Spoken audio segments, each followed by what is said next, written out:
without any equipment. You can start improving bad knees right now. Step 1, 10-minute walk, but backward.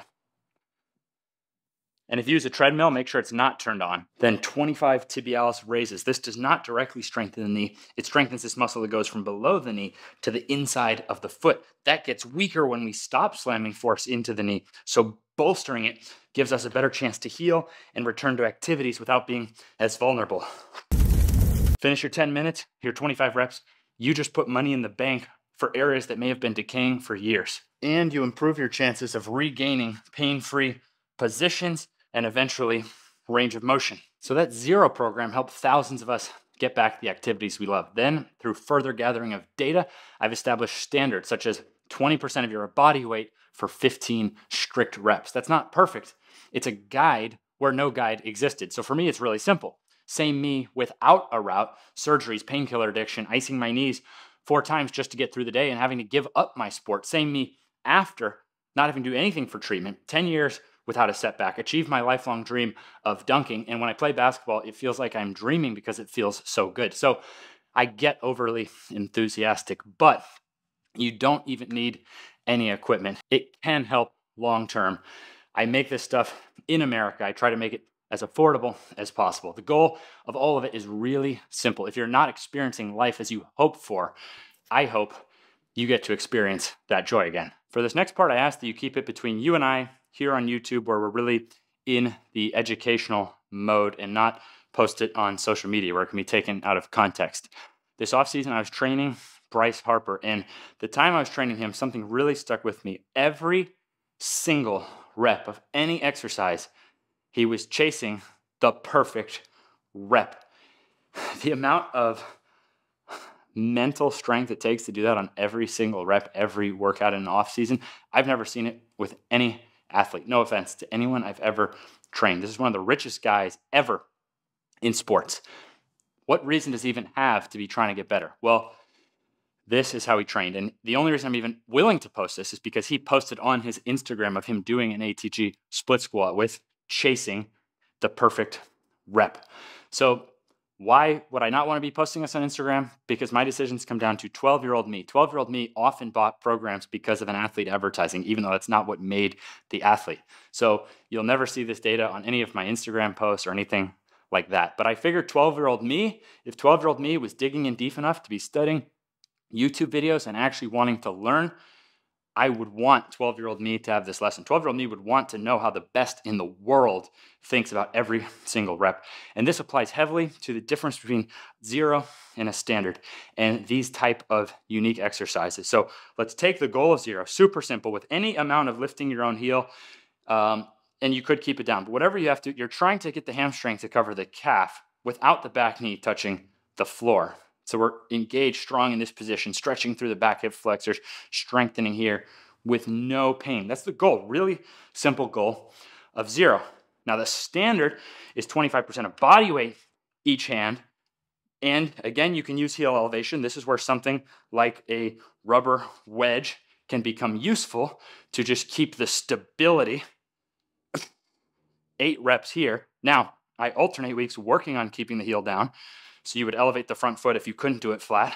So I'm able to still get the hamstring, cover the calf, back knee. Which is better? Doesn't matter. All these years, and I alternate weeks in the standards program. The point is that there's nothing magical about half body weight.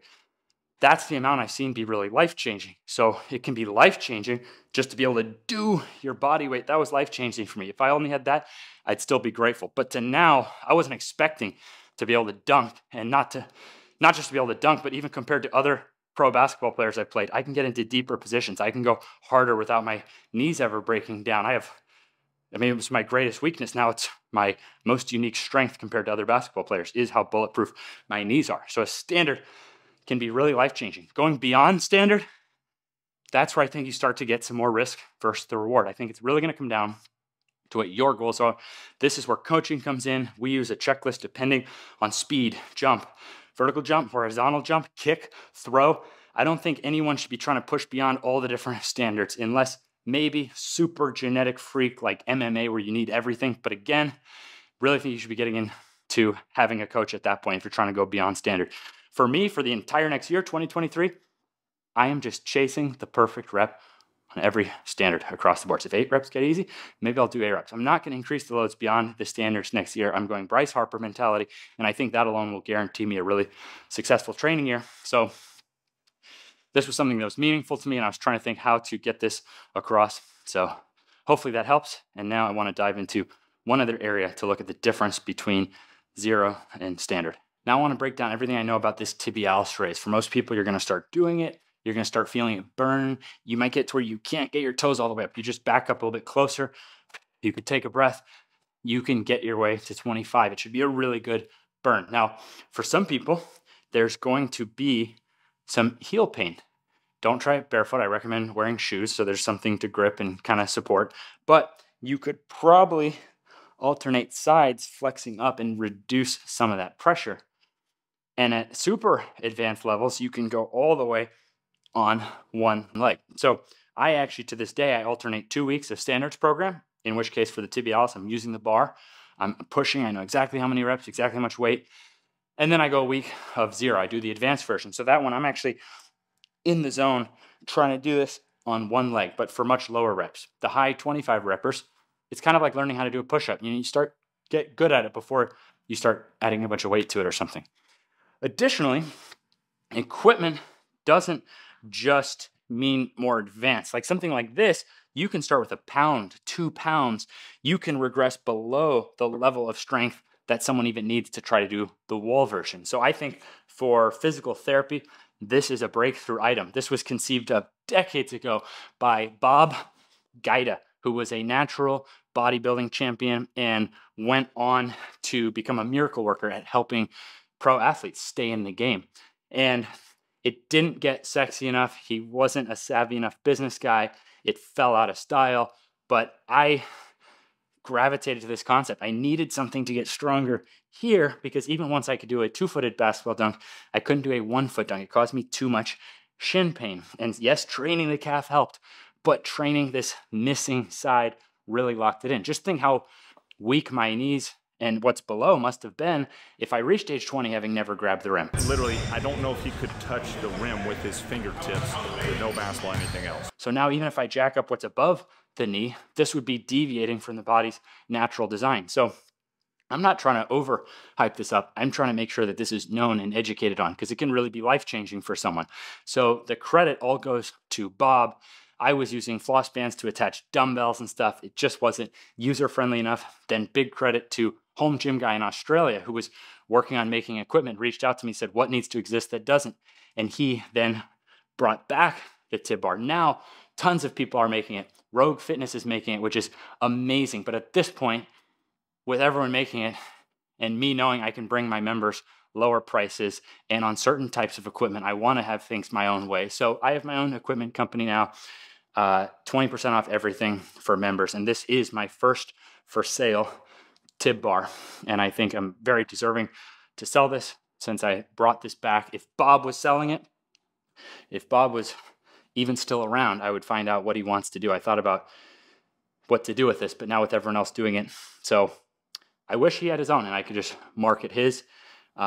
Here's the Sorinex Nordic Bench. Bert Soren created the Sorinex Nordic Bench. I didn't even find this out till recently that he was the creator of the Nordic Bench. So I even had my own Nordic Bench prototype and I immediately stopped and I will market this. It works great. And integrity matters. How you treat other people matters.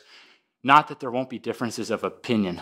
And the best advice I could give by far outside of fitness is just what helps my life is recognizing that even if I have a difference of opinion of someone, it doesn't justify me to not treat them with kindness. I think that's the fundamental issue. There's always going to be differences of opinion, but taking responsibility to realize that is going to be part of life. Treating people kind, I can still do even if there are differences of opinion. So who rightfully should sell this? Holy moly. It's so good. It's a deep burn. Oh, it's so deep.